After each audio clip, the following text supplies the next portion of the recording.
So in light of Pastor Mike Winger's video going over the Todd White letter from former employees, the guys over at Remnant Radio who are charismatic, swim in similar circles, put out a video where they address different people that they've had on the channel and their affiliation with a guy like Todd White, because they had Todd White on a while ago. And they had some great insight about why they think Todd White kind of behaved in the way that he did. Okay. Oddly enough, this is actually before the Mike Winger video came out, like a couple of days before, or maybe a week before. So shout out to Remnant Radio guys, friends of the channel. They had some really good insight on the Todd White thing. Go ahead. Was this an interview that we should have done? I think it was, to be very clear, I think it was a necessary conversation. Should we have pushed him harder? Yes. Okay, we should have pushed him harder. I've said this before, and I thought it was on YouTube. I now realize this is a Patreon. We did our reflections on our Todd White interview. Michael, I don't know if you remember this. It was the week after we interviewed the guy. But in that interview, I said, or in that conversation that we taped and put on Patreon, I said, hey, look, I don't think Todd White is safe. Like, I don't think he's a safe guy to be doing ministry with and setting under. Because again, he doesn't have an orthodox understanding of who Jesus is. Now I gotta see their podcast. So there's so many different little asterisks, you know, with the dude. But what they go on to say next in a moment here, I think is by far the most interesting. So he's kind of fumbled some basic Christology things. Obviously, there's this thing that he hasn't lied or lusted in a decade, even though he definitely omitted some things around his fasting, quote unquote, right? WWTD, what would Todd do? Yeah. I would still stand by that. So a couple things on Todd. Hold on, and real quick on that, just for clarification. When you say an orthodox understanding, are you saying that he can't articulate orthodoxy, or are you saying he actually misunderstands who Jesus is? In that video, question. I said the former, which is he cannot articulate, because he instantly went on to what was the podcast with Kalinda and spouted the same thing he spouted in front of us, which was not an orthodox version of Christology. So here was my hope. My hope was legitimately like, hey, we can help this guy. Orthodox version of Christology, Jesus is co-eternal. Jesus is prior to creation. The Son has always been there with the Father. Okay. In that, there's also a human component to Jesus. Okay. Right? That Jesus is fully God and fully human. Fully God, fully human. Yeah. He's not more God than he is human. He's not more human than he is God. Okay. He's 100% of both. Come on. Right. And so I think if I had to go and understand and pontificate on what they're alluding to, it would have something to do with those types of claims about Jesus. You know, was that naive? Yep, it was. After talking to Todd, and I want to say this in a very charitable sense, I hope people who I hope they don't hear me being ugly. Okay. I did a lot of ministry in Teen Challenge, never having substance abuses myself, but ministering with folks in that space, and found that those who consumed narcotics at an early age stunted their mental development. And there was a drill going on somewhere in my studio. That's great. Anyway, the mental capacity of Todd seems to be of one who was stunted from doing drugs at an early age. So that's not me making an excuse for him. I'm just saying, if you can't articulate faithful doctrine and Bible teaching, you should not be teaching. Does that make sense? So that's a hot take. Drugs, early age, mental faculty stunted. It's a part of his testimony. It's part of his testimony. Can choose the sin, can't choose the consequences. Well, in his framework, yeah, Jesus fully heals and fully restores and makes everything perfect. Oh, both things can be true. That's interesting. Right? Yeah. So we would say you can choose the sin, you can't choose the consequences. Even things you did before you became a Christian can still have ramifications to them. Sometimes they don't, sometimes they do. But if your entire thing is God makes me without sin, I don't lie, I don't lust anymore, I just get closer to Jesus. Yep. There's probably a degree of being self-deluded, and it might be because of the brain damage from the alcohol when he was a kid. I'm just pontificating. This is their theory. Wow, right? That's crazy. So I think there's a frequency of doctrinal error. The reason we had him on the podcast was because he made this giant repentance video, and that's when we had him on. But soon following, he'll make videos where he talked about Jesus became an adulterer and a pornographer and a while, and he starts naming all these things that Jesus became because Jesus became our sin instead of saying that that sin was imputed to him. Goodness I mean, it was gracious. pretty horrific stuff. I don't think Todd, and this is on top of other conversations. When we were in San Diego, we got to hang out with Mike Winger. He was sharing some stuff with us. We've been able to talk to staff members to realize the kind of narcissism and heavy-handed leadership. So And this is the stuff that the staff members passed on to Mike Winger, which then turned into Mike Winger's video. of power that takes place there. I think those are grounds to say, hey, this guy shouldn't be in leadership, and Mike's going to be releasing public videos on that. Let's talk about the leg lengthening thing, because this is the biggest criticism that we have of that video. You guys didn't talk about the leg lengthening thing, and then in another video I was like, hey, you know what's more important than leg lengthening? Christology. Now I still stand by that, but I hope that people can, and I hope this is for Chris and Okay. So the leg lengthening thing, there's been some people that have claimed that he's done fake miracles with the leg lengthening.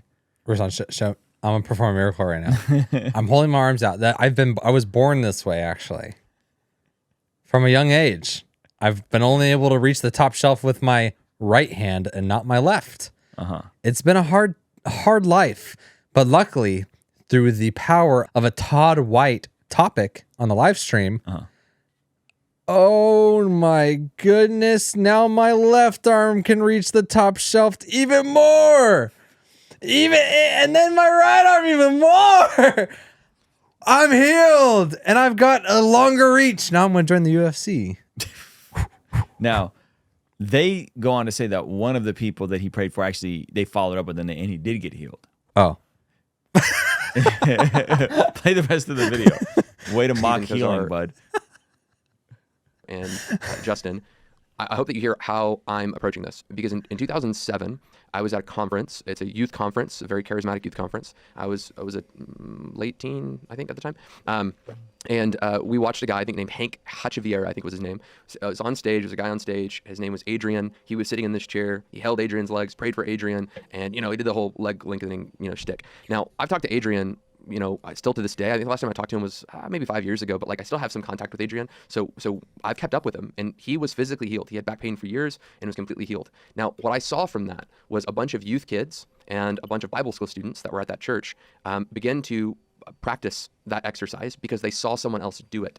So when I'm coming into this Todd White conversation, I'm asking myself, well, maybe he just doesn't know this thing can be used as a fabrication. Now, I'm not so convinced of that anymore.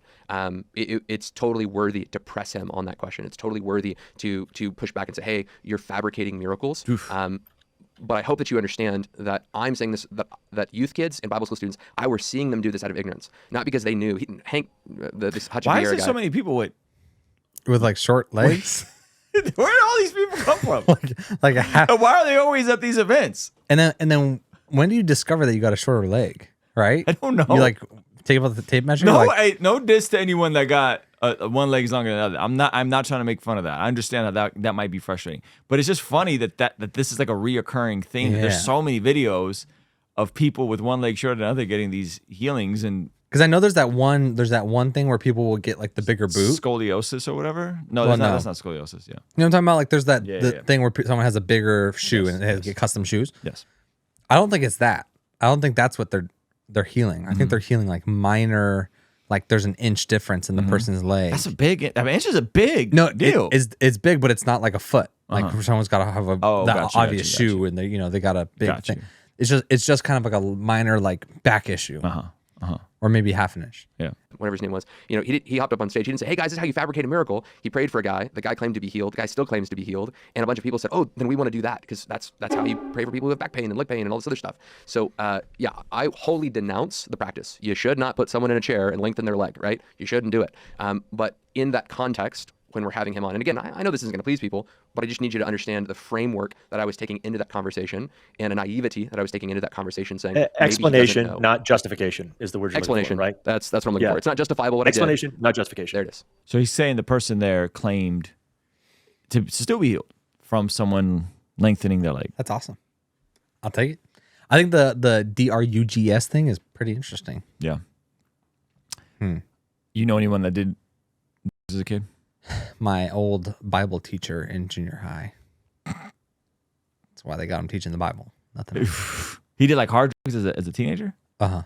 Yeah, I mean even And so he was always even like, cannabis before you're 25 can do pretty serious damage to your brain. part of his testimony is like he's like, I kind of have bad short-term memory sometimes. He's fried. He's a little fried, yeah. Oh no. And so he was like a funny guy, but crazy testimony, and so great Bible teacher. Yeah. But not like a theologian type of Bible teacher. Like a good testimony. Like we'd watch Duck Dynasty type of Bible teacher. I tell you what, I smoked weed as a kid. I didn't smoke a lot of weed as a kid, but I smoked enough to know that it wasn't good for my brain. You're like, wow, this is crazy. This is not good. This is not it. Yeah, I had a couple like bad trips where I was like really paranoid and I thought people were following me. It was scary. Yikes. You know, and so I was like, I'm 12, dog. Like this can't be good for me. Like, yeah, like 7th grade, tripping out. Yeah. Wow, that's crazy. Yeah. So if you're doing hard drugs, you out here smoking, you out here doing serious stuff.